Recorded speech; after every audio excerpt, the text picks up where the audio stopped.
What's going on YouTube? Tim here, and today we have the LEGO Star Wars Imperial Star Destroyer, one of my favorite ships from the Star Wars series. The Star Destroyer, or ISD in Star Wars lingo, is a big gray triangle from the bad guys, or the Imperials. And yeah, literally, most of the ships in Star Wars are gray blobs, but for some reason, people like me just like gray blobs, particularly in triangle shapes. This is a larger set in the series. It retails for $159.99. It comes with 6 figures and 1 bonus 25th anniversary figure because it's the 25th anniversary of LEGO Star Wars. We'll talk about that when we get to the minifigure in-depth review there. But with this big gray ISD triangle thingy, is it worth it? Should you get it?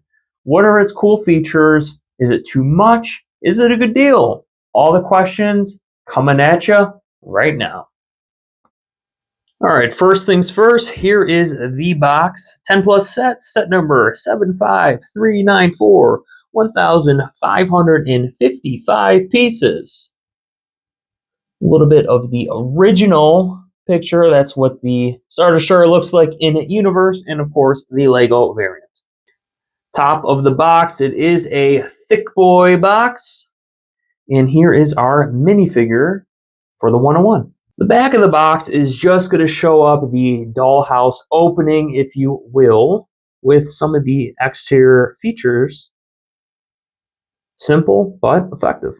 Starting things off, here is Cal Kestis. He is going to be not part of the original trilogy, but he is from the Jedi Fallen Order video game, and he is a bonus figure for the LEGO 25th anniversary. So he's an extra figure exclusive to this set and to this set only. And he has a angry face on the back, printed back, printed front, 2 different hand molds. However, there's no arm mold printing at all. A little bit of leg printing, and there is a 25th anniversary little plaque there for the exclusive minifigure. The main bad guy, Darth Vader himself, and he is excellent. He's got arm printing, he's got chest printing, he's got leg printing, he's got a dual helmet mold piece, which I will show you here when I do the full turnaround. But yeah, this is Vader in his prime in Lego construction. So here's the face and how it works. Take off the helmet. You can see there is a little bottom segment for the bottom of the mask, front of it, or the top part, I should say, and then the bottom stays intact. And no alternate face, however, there is scarring for more or less more accurate representation. And the back, if you're wondering, does have printing as well. And of course, Imperial set, you gotta get a Stormtrooper. This is going to be the newest variation of the Stormtrooper. It's going to be a similar one that was released all year with the Tantive release hallway scene, which I will also review on this channel. Back print, awesome helmet print. Print quality is really good on the helmet too. It's not kind of off-centered like you see on some other helmets. Chest printing, leg printing, and we do get a face. And she does not have an alternate face. Next on the lineup is going to be the Imperial Navy Trooper. Nothing too crazy going on with printing, but it's accurate to what you see in the movies. You just got front chest printing, back chest printing. However, this helmet is pretty slick. It's a unique helmet, not necessarily unique to the set, but it is a pretty rare helmet in the LEGO minifigure lineup, and he does also get an alternate face. It's kind of happy there. Next up, the Imperial Gunner. Same as the Imperial Navy Trooper. Not a whole lot going on as far as printing, but again, accurate to the movie. Chest printing, back printing, and another pretty darn unique helmet with a little print detail of the Imperial emblem up top. Really like that touch. And she Does not get an alternate face. Second to last, we have the Imperial crew member. More detail than the other troopers, gunners, whatever you want in the set. Leg printing, chest, back printing, no arm printing, no dual mold on anything, and also no alternate face because the hat would not cover it in full. So single face, little print for the hat there, and yeah, your typical Commander Imperial crew member. And the last minifigure in the set, I'm going to screw it up. It's Commander whatever. You can go up in the close-up and see the spelling, and you can come up with that pronunciation yourself. I was kind of a little too impatient to go back to the movies and get the correct pronunciation, but chest print, back chest print, no dual molded face, no dual molded legs, no dual molded anything. Little Imperial logo, same as that last minifig. And here is the ship itself featuring my hand because I need to turn it on the Lazy Susan here. And this ship is honestly fairly accurate as a display model, and it's also a play model. Pretty accurate detail with the number of engines on the back, the coloring, the shaping, even though it's a little flat here, it's made so the ship can be sat on a flat surface. But yeah, you get guns over there, you get little window details. Yeah, this ship is a looker. It is a display model and a play model in one complete package. I think this thing looks spectacular. It's cool. Kids will like it. Adults would like it. Everyone likes the good ISD. Starting off with some of the features, as you see, there are flick fire missiles. And I would like to say Lego probably did the best job in any set hiding the mechanism. It's actually going to be these little nubs here. So you pretty much push that and it will shoot out. Same goes with that side. I'm not going to demonstrate it, but you get the idea. You have these 4 cannons here, and they actually can function with this piece right over here. And you just move this back and forth. And you can have those cannons swivel right back and forth. I like it. It's pretty cool. It's effective. It's not taking up too much of the detail. Up top, this is all brick built for the bridge. There's going to be a sticker.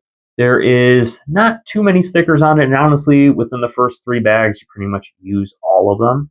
So nothing too crazy.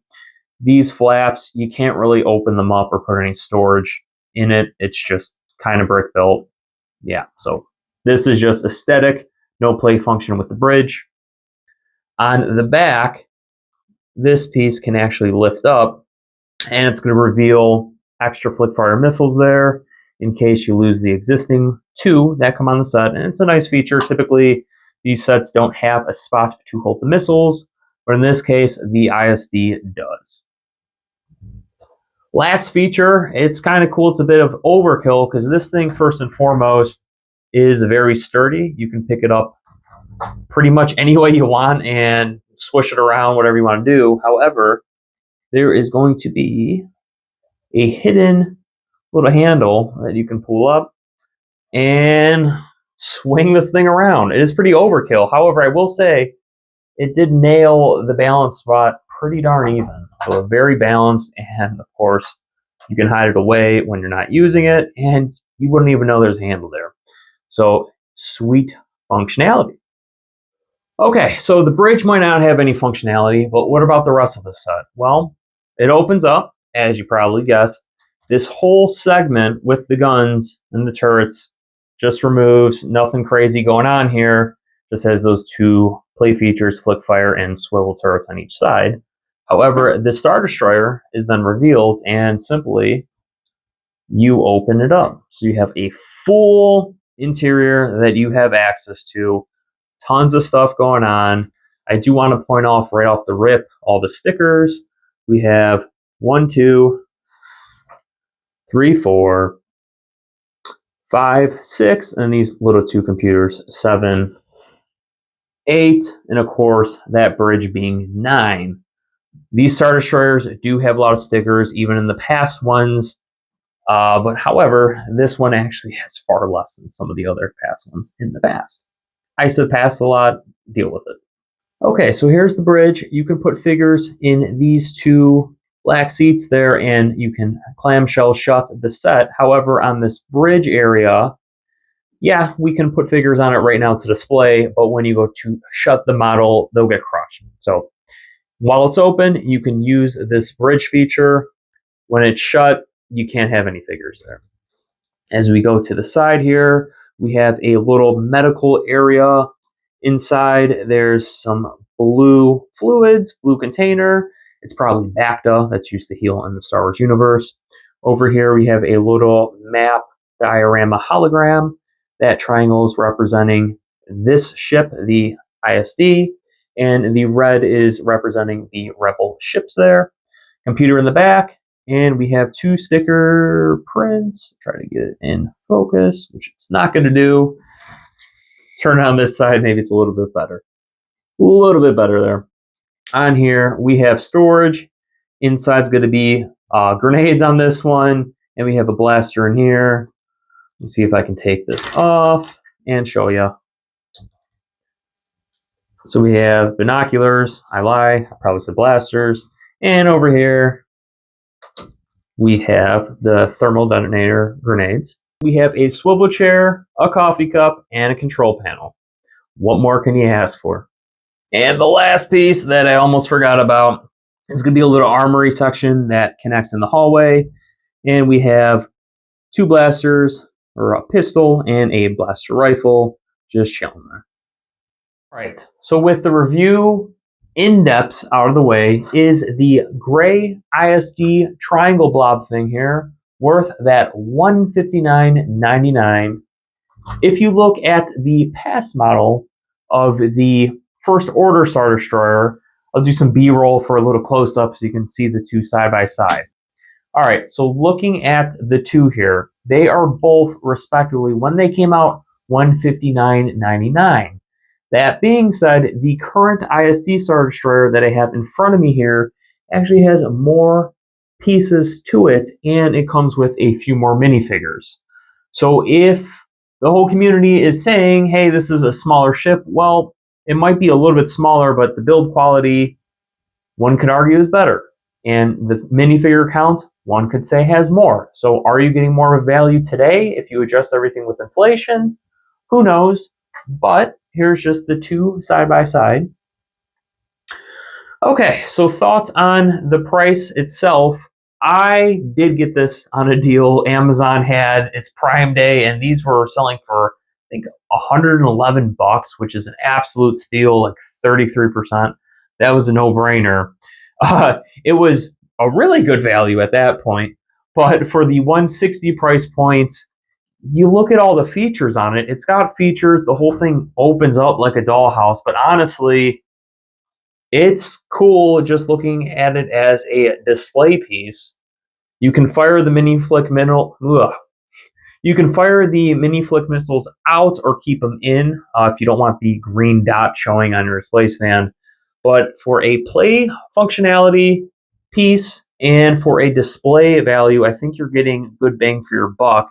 It is extremely sturdy. You can do a lot with this before anything will fall off. So play-wise, great. Swishability-wise, that's pretty good too. But also display-wise, you're getting good value there. So for that $159.99, I do recommend this set. I don't think it's too much of a steal weight.